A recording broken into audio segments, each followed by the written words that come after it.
This podcast was recorded before the announcement of a new funding deal with the federal government. The new funding deal will be discussed on next week's episode. Western Teacher Live, talking about public education, unionism and much more.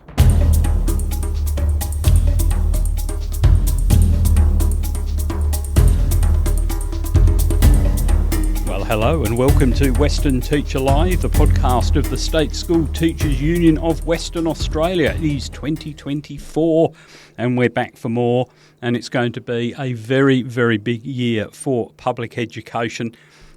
We seem to say that every year, but there is federal funding decisions coming. We would think there is a major general agreement negotiation going on, and the man who can give us all the details about all of those issues and many, many more is Matt Jarman, the President of the State School Teachers Union of Western Australia. Matt, welcome back. Our first podcast of the year, and the year is off to a heck of a start with the union issuing directives about actions that members should take. Thank you, Bob. Well, we always knew that was going to happen. Once we knew that on December the 6th, 2023, there was no offer and therefore no agreement in principle. So we are actually tracking the same timeline as what we did in 2019 and 2022, and I think members should feel confident in that. But we are exactly where we thought we would be, and as we discussed where we would be at the June and then the November state councils last year in the lead up to this round of bargaining. And the truth of it is that there is a formula to these things, isn't there? There's a process that it tends to follow. The only slight difference this time was normally the union would issue these directives 2 or 3 weeks out from the end of term, and looking forward to the new school year for when they'd be implemented. Slightly different this time because the decision on the state wages policy was late in coming. So that was basically the only difference. So what's the next stage? What's happening right now in terms of negotiations? Well, right now we continue to negotiate in good faith, and I'd like to underline that to our members. We have responded to each and all of the government requests going back to December when we finalised the presentation of our full log of claims. That took us from about October through to the beginning of December. On from that, the department asked us to present our log of claims with a summary of what they referred to as no-cost items. And we did that during December, and then they asked us after that to come back to them with a more detailed analysis of some of our higher costing items, which we did on January the 9th. So at no point in time have we resubmitted our claims, as was incorrectly reported through the media. What we have done is followed government requests and then compiled some summaries to help the government prepare an offer, which, as we sit here today, we're still looking forward to receiving, and I anticipate that we'll receive one shortly. And probably for clarity, what we need to just go through is that the directives are issued because the current agreement has finished. It's gone. It's not even current anymore. It's the old agreement. And then a new agreement needs to be agreed, and that is preceded by an agreement in principle. So these actions, these directives, which executive is issued, refer to the fact that because no agreement in principle has been reached by the 25th of January 2024. That's why the directives are issued. It's really, let's be honest, it's a hurry-up for the government in particular and for the Department of Education to get a move on and make an offer. However, that will not be the final stage, because the offer might be rejected, it might be accepted in principle, goes to members for a vote and then comes back. So there's quite a few stages to go through. So the industrial actions that the SSTUWA is directing members to take is that no member is to participate in any performance management or performance review processes. That includes the principal professional review process, and it refers to performance management only. It doesn't include substandard performance processes, which are a different thing.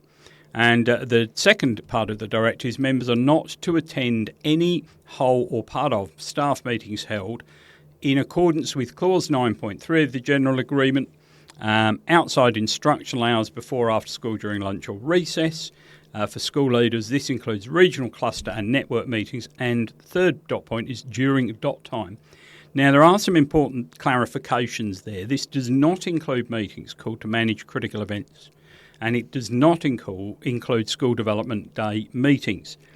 To further clarify that, what is covered by this directive is committee meetings, learning area meetings, planning, assessment and reporting meetings, network or cluster meetings, communications meetings, including those held before school, at recess or during lunch. What is not covered is the critical instance we mentioned, individual parent meetings, trade-off professional learning, student individual case meetings, union meetings, that's pretty much the areas. If you need any clarification, please go to the SSTUWA website. It's all there on your member hub, and there is extra info for reps who are very important in this process. And there is also a copy of a letter that was sent to all principals, whether they are members of the SSTUWA or not, to outline what the directives are and how they will impact. Matt, these seem to be designed very deliberately to minimise the impact on pupils and parents, but to make the point that the union needs progress in these negotiations. Well, they are, Bob, but there are two bans, obviously, the second one being performance management meetings, which also include our school leaders as well. Look, as a principal for 22 years, every meeting I ever had with staff, whether it be curriculum, phase team meetings, whole of staff meetings or meeting with EAs, whatever the case was, every one of those meetings is important in greasing how your school is operating, particularly important at the beginning of the year. So these bans are going to have impact. I'm bemused by comments that they are not important, because if they aren't important, then I think it begs the question from every member and every teacher across the state. If the meetings aren't important, why do we have to have so many of them, and why do we have to go to so many more of them year upon year? So that's a question that perhaps we can resolve during bargaining, but the impact of these stage one directives is to get the government's attention that we are serious in 2024 with bargaining. We are very, very serious after 4 years worth of $1,000 capped wage suppression and the cost of living impact that has had for teachers who are professional people and our school leaders, and how we won't tolerate that going forward. We're also quite aware that the WA state government has a significant budget surplus and that we are the first large public sector union that the government is negotiating with. So all of this is in the mix right now, and we really need the government to come forward with a quality initial offer. Now, should that not happen, or should our executive reject that first offer and it doesn't go to our membership for ballot, then we have got a compiled list of options for stage 2 and possibly stage 3 and even stage 4 workplace bans that we can put into place. The agreement expired on the 5th of December 2023. As a union from the December 6 onwards, we're in every right and protected to hold union and industrial bans, and we will continue to escalate those bans until such time that our membership speaks that the offer is acceptable, and then we have an agreement in principle. So until that point is reached, we have an escalation mindset pending the quality of the offer from government, and we just really hope and we continue to act in good faith with the government that they have read Facing the Facts, they've read their own workload reduction report, and they realise the issues that we have in our public school system, and that if they are really genuinely, and I believe they are at this stage of negotiating, if they really do want to make public education the desirable place to be teaching, then they need to come forward with that in the quality of the offers made. And you refer there to those two reports, and it's really interesting, isn't it? This is a quote. Our analysis indicates that the problem goes to the more fundamental question of whether the job of teaching, as currently performed and organised, is doable and sustainable.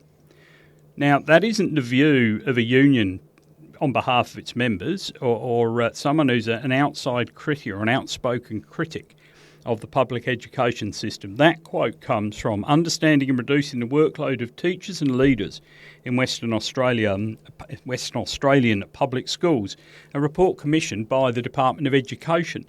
Their own commissioned report, which costs them a fair chunk of public money, is laying down the issues. Is this the chance through the general agreement to address a whole series of those issues in a sensible and cooperative way? And what I'd like to also remind members is that that particular report was written by two internationally very well-respected educators.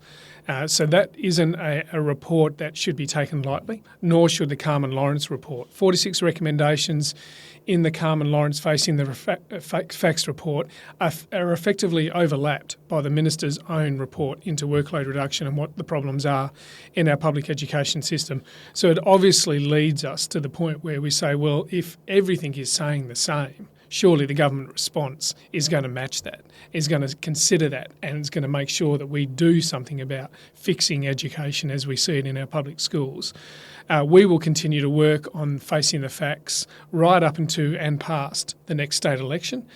We have a high profile around that report. I notice the opposition spokesperson has an opinion piece in the West this week as well. Again, that's highlighting facing the facts back to the community. We need to have confidence that the government is aware of that and is going to respond to that through this bargaining, and hopefully through a future federal funding agreement as well. And to be fair to the Minister too, once he realised the impact of facing the facts that whole review process was having on the debate about education, public education in the community, he did respond by directing the department to come up with that independent review of its own. So two documents saying the same thing. It does seem reasonably obvious that there's some the issues are being identified. What you need now is solutions. At the moment, we certainly do need to recognise that Minister Booty has publicly acknowledged facing the facts. He, of course, came to the launch and received the report. Since that time, he's formally recognising facing the facts where he didn't need to, but he chose to. And we welcome that. But, of course, what we're talking about here is converting these words into some actions, and what members will only tolerate, and I'm with them on that, is that these 46 recommendations become actioned. And that's what we need to work upon with the government, whether it be through the bargaining, through federal funding or through the next election cycle, to make sure that we end up fixing public education, which is what every teacher, parent and student really wants us to do. Well, they certainly do. I mean, there's studies around, very detailed voter studies, saying the voters understand this. They understand the need for smaller class sizes. I just want to take you in that process because elsewhere there's been this, gotcha. You say there's a teacher shortage, but what you want is more classes, smaller classes. That's going to result in the need for more teachers. Isn't that a contradiction? Why isn't it a contradiction? Well, if we don't do something about what's happening in our classrooms, then we're going to have even less teachers in even a very shorter period of time than we wish to think about. The teacher shortage across the country is enormous. We've acknowledged across the world it's enormous. In Queensland right now, there is industrial action because of the teacher shortage. Schools are closing down. So we need to accept the reality that we have, and that is to address what's driving the teacher shortage. It's workload, and it's because we're stuck in this paradigm of 40-year-old class size perspectives, and we need to address that as well. The students who came to our classrooms in 1983, 1984 are very different to who's coming into our classrooms in 2023, 2024. Different profile, different demands, community needs are different. Yet we're stuck in this draconian approach to class sizes. So we need to adjust that. And we also need to deal with the other very pertinent workload issues that come with the different demographic that we have in our schools and we've had in our schools for some time. We haven't been able to get there. We're now closer than we've been in recent years. And we need to continue to work with the government to help them understand what it is that are going through the eyes of our teachers. And that's why they're leaving or reducing their hours or taking up positions in the private school industry where they do have reduced class sizes and they market themselves upon having that. And they also have less of the challenges on most occasions than we do in our public schools. And that's on the state level, of course, all vital stuff and very important. On the national level, funding is going to be the key issue in 2024, federal election in 2025 and a state election. And while for those of us outside the political world, that seems a long way off, for politicians it's tomorrow. And we are seeing some movement at the national level, but it does seem that there's a little bit of, let's call it what it is, backsliding going on about commitments to 100% of funding for public schools in accordance with the Gonski report minimum levels. It's looking a bit like, or potentially, that the percentages won't be quite like that. What's the union's position on that? Well, just like the state government here in Western Australia commissioned their own report into workload, which said effectively what Facing the Facts said, the federal government also commissioned a report into federal funding, and that equally said we need to fund every public school at 100%. So the government's own federal report has come out and said we need all public schools to be funded at 100% minimum. Our concern, of course, is that there's been nothing since that report came out in early December. And the longer time passes, the more concern grows that there's going to be a state or a territory who agrees to less than 100%. If that happens, then we have a domino effect that could potentially come in play and other states will follow. State governments may be attracted to that because state governments who don't have as much income as, say, Western Australia does, may say, well, we can afford 96%, but we can't afford 100%. And they therefore contribute on a lower scale. Federal government gets out of it cheaply as well. So there is a lot of concern around federal funding, and until every state and territory is at 100% minimum for every public school student, then I don't think we should rest, and we should be very wary that any state or territory government may do a side deal. So your phrasing is quite correct, Bob. It's something that the AU and this branch of the AU is united and strong around and very committed to one another on. We have written to every state minister, and as of last week, so that's the 19th of January, I wrote to the Premier with the AU President's signature alongside, urging him to make sure that West Australian public school students receive 100% funding and going forward as immediately as possible. And one of the things I think people don't realise, WA, actually suffered worse than many other states under this deal, which was done under initially the Morrison and then Turnbull and Morrison governments, because the Gonski recommendation was states like WA, with their extensive range of remote schools, which have special requirements, should be getting 105% of its funding. So instead of that, the new agreement was that the states would contribute up to 75%, the federal government would contribute 20%. Now, my parents, if they were still around, would testify to the fact they spent a lot of money to try and get me to understand maths. But I do get that only adds up to 75 plus 20 is 95%. But it actually gets worse, because in that same process, the federal government allowed the state governments to count what was then an additional 4% of funding as part of their 75. In effect, that takes another 4% out of the funding for state schools from the state government and delivers you. So the current situation is Western Australian schools are getting 91% of their funding. Is that right? That's spot on. And just to initially recognise that what Morrison did as both Treasurer and then Prime Minister over 10 years is generation damaging. And we are left with that mess. We talk about all the other kinds of rorts, but really, when you look at what the impact and value of education is, what's happened to federal funding over the last 10 years has been absolutely generationally damaging. We need to reverse it. So yes, the state government is supposed to be contributing 75%. They contribute 71%. 4% gets shaved off to pay for the Curriculum Authority. Now, which used to be funded separately. We used to be funded separately, and the Curriculum Authority is paid for, therefore, by the public school student. But the Curriculum Authority is accessed by the independents, the Catholics and the public school system. The Catholic school system and the independents don't pay for what they're receiving, only the public school student is paying for that. So the other part of the 4% that gets shaved off goes to something that's called capital depreciation tax, which, as I read in The Age recently, is just referred to as accounting trickery. So you have accounting trickery and a curriculum authority that takes us from 75% down to 71%. The federal government under Morrison only contributes 20%. What we're looking for is for an agreement that commits every state and territory government to fund its full percentage. So that 4% that goes to the Curriculum Authority and whatever capital depreciation tax is gets paid for by some other bucket of money. Our public school kids get 75% from the state government to the state school, and the federal government agreement goes from 20 to 25%. Our concern is that the federal government will tell state governments, don't bother with the 4%, agree to sign up to less, and therefore we all walk out of an agreement paying less.